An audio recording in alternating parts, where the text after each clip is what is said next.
Quantic Media. Hello ladies and gentlemen, and welcome back to another Starcraft 2 1 vs 1 replay. This time we have a game in between in the top right. QxGiNkA spawning in as the red Protoss player, his opponent in the bottom right. coLstalife spawning in as the blue Terran, so it's going to be a Protoss versus Terran on the map of tal'darim Altar. Now let's go ahead and discuss what this actually is. It's actually a game from Ladder, Grandmaster Ladder. Both these players are in the Grandmaster League. More specifically, Inca is 60th in the North American Grandmaster League with 1,484 points and a record of 374 and 243. His opponent, coLstalife, is ranked 30th in the Grandmaster League with 1,538 points and a record of 377 and 207. So both of these players are extremely good at the game of StarCraft 2 and are way up there on the North American Grandmaster Ladder. And that's right, I said the map is tal'darim Altar. Actually, the biggest map in the Blizzard map pool actually came from the GSL. I think this map was actually made specifically for the GSL. The Blizzard people liked it, decided to pick it up and include it in their ladder map pool, and of course added in those destructible rocks, I think, to change it so it has a Blizzard tone to it. But anyway, it is tal'darim Altar. A couple key features of this map is this natural expansion. A lot of aggressive players like to take advantage of this cliff. Terran will usually put siege tanks on the low ground, and some high ground vision with medevacs and marines can definitely decimate mineral lines. And on the other side of things, if a Protoss could actually take advantage of these positions, of the cliff, I should say, by using Colossus to harass the mineral lines. So definitely look for both of these players to keep that in mind. I'd say I'd give the advantage to StarLife when doing that sort of aggression because of these starting positions. I mean, the natural attack path towards his army brings him right next to that cliff, so definitely look for StarLife to do that, but don't think Inca is completely ruled out. I mean, he'd have to go a little bit out of his way to come over to this side to do some harassment to that Maryland, but we'll have to wait and see on that. Also, something that's pretty important to consider on this map is the position of the natural fourth base for the Protoss player. That would probably be right here at the top left of the map, and that is as far away as you can be from your Terran opponent. But coLstalife's natural fourth, I mean, this would be it if we considered the same one as Inca, but it's actually probably going to be this one down here, and that's pretty hard to defend because, I mean, you have to come all the way around here to try to defend this expansion, whereas the red Protoss player, I mean, naturally his army is going to be right here, so he will be able to defend this fourth just as easy, but that is depending on this game getting to the mid to late game, which may or may not happen. So let's go ahead and talk about the build so far. Looks like Inca putting down Pylon, Gateway, Gas, Cybernetics Core, Pylon, and a second Gas. So pretty standard play from Inca thus far. Now, there are a couple things you can read from this.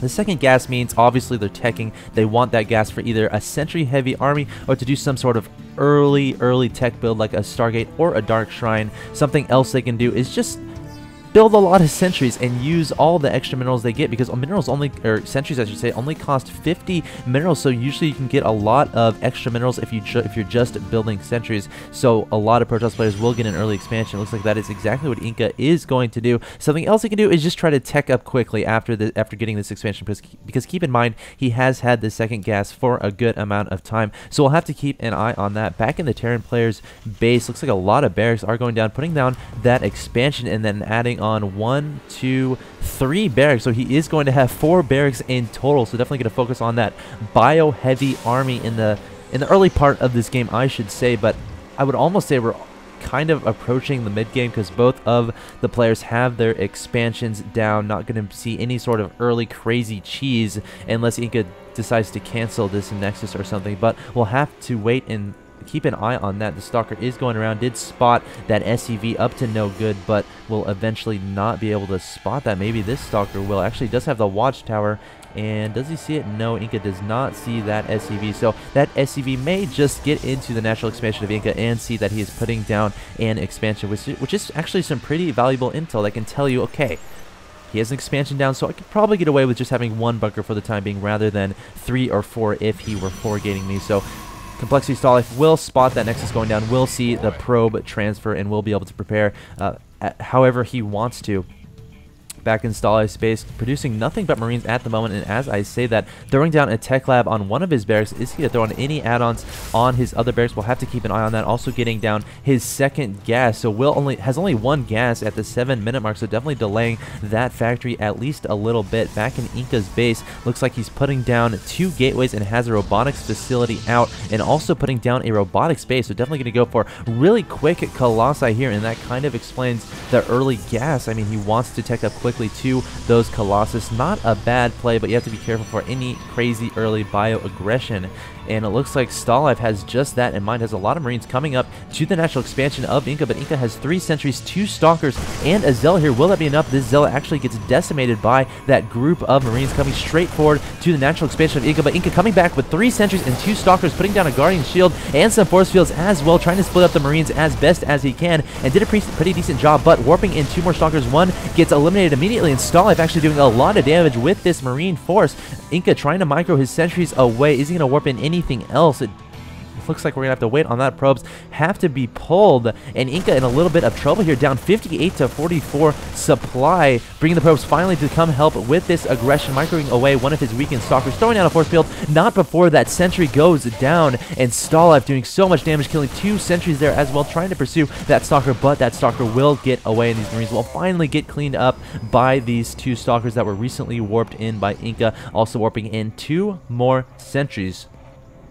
So StarLife taking an early lead in this game, still ahead 56 to 50 supply, putting down a missile turret at his natural expansion. He didn't see a lot of units from Inka. Let's go ahead and look at his vision really quick. I mean, he didn't see that many units, so he's a little bit worried that he's like, hey, okay, you didn't have that many units. What are you using your money on? And obviously he's making the guess of either Robo or Dark Templar. Of course, the turret can detect those Dark Templars, can detect those observers, but so putting down that missile turret just in case Inka is doing anything sneaky. Also putting down a command center, so definitely looking to take his 3rd in the near future here. Also getting a factory. And how is Stim coming along? Stim is almost finished, so pretty common to see a starport down on a reactor coinciding with the completion of Stim, because, well, you can't really stim too much if you have nothing to heal your stuff up, and medevacs can heal your stuff.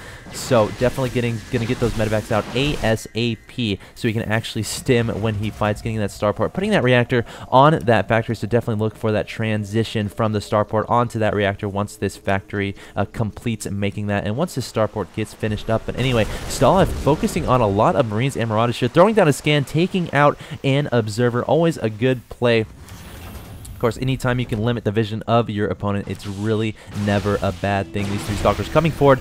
That SCV was trying to hang out at the watchtower, trying to get some nice, valuable intel, but Inka will have none of that. Anyway, as I was saying, StarLife has a pretty big bio army here. I'm a little bit surprised. Let me go and look around the map a little bit. Yeah, I'm really surprised he hasn't put down a Ghost Academy yet. A lot of Terran players love getting that Ghost Academy, at least in the early part of the game. I'd say before 10 minutes, but StarLife electing not to do that. More confident with his Marines and Marauders, charging toward the middle of the map here. May try to engage this force from Inka, but Inka has quite a few stalkers and a Colossus, throwing down the Guardian Shield, trying to take this army off guard, throws down some force fields. StarLife runs away. Pretty interesting decision there. I feel like if he had stimmed and trying to snipe down the Colossus, he could have done a lot of damage there. But StarLife running away back to his natural expansion, and Inka takes advantage of that, gets a couple free kills on that Colossus, 4 kills to his name. And as I said before, he could try to exploit this this positioning of this natural expansion and use these Colossus to try to harass that mineral line. Of course, Colossus can walk up cliffs and can do so much damage to your opponent's mineral line. Let's go ahead and look back at Inka's base and see what's going on. Looks like a robotics facility continuing to produce those Colossus. Also, Twilight Council going down, and 2 additional gateways, so we'll have to keep an eye on that. In the meantime, Inka coming forward with these 2 Colossi, frying away at these SCVs. And StarLife forced to pull a lot of them and actually loses some in the process, brings a Viking forward, and will this Viking be enough to discourage those Colossus from continuing to shoot their laser beams at the Terran infrastructure? It looks like the Colossi will back away, will actually throw a Guardian Shield down, and thinking about engaging but pulling back at the same time. We do have a drop in the main base of Inka, actually doing so much damage.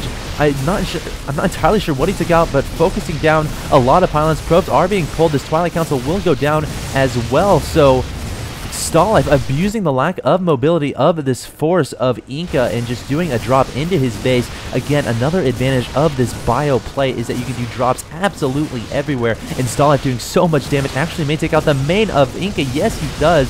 So this drop definitely paying for itself. QxGiNkA fleeing back, trying to defend against this with his Stalkers and coLstalife, and it looks like he will eventually clean this up.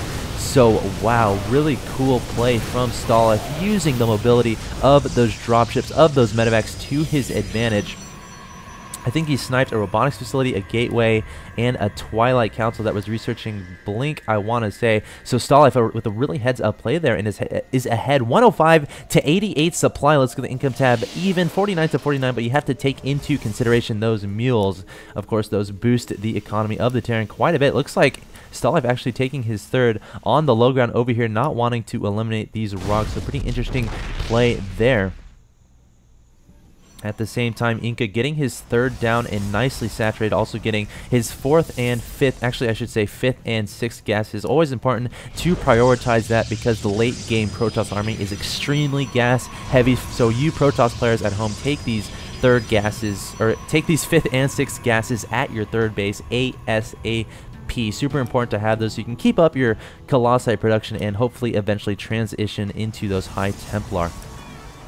Looks like QxGiNkA throwing down 2 more pylons to repower 2 of his gateways and his Cybernetic Core, throwing down a cannon, a couple cannons as well. Does not want to be caught off guard by any more drops. Back in Stal'dariM's base, continuing to amass a bio army, getting lots of Vikings, and finally putting down that Ghost Academy here at the bottom right side of the map. Again, a little bit later than most Terrans, I want to say, but I guess it's paying off for him because he is ahead 144 to 115 supplies. So QxGiNkA definitely has to perform a miracle of sorts in order to get back into this game. Looks like Stal'dariM wants to do a push here. It's lots of Marines and Marauders advancing toward the middle of the map, and also some Vikings to deal with those Colossus. Let's look at his Viking production right now. Only has 1 starport with a reactor, so not too uncommon to see that. May in fact add some more starports when he sees how many Colossi QxGiNkA has, but QxGiNkA only has 2 right now, so that's about the adequate number of Vikings to deal with those Colossi for the time being. At the same time, QxGiNkA also getting a Templar Archives out, so probably will transition into that storm play from those high Templar. Never a bad decision because, well, his opponent is going lots of Marines and Marauders, but keep in mind his opponent also got a Ghost Academy, so he will not be in too much trouble against these high Templar as long as he can get some key EMPs off. Also adding 2 more starports so he can bolster that Viking count and deal with these Colossi effectively. This Marine coming forward, trying to do some damage to the gateways. Not sure how effective that will be. We could have an engagement in the near future here. Stal'dariM coming forward, trying to take QxGiNkA off guard. The Vikings coming forward, trying to target down that Colossus. Will it go down?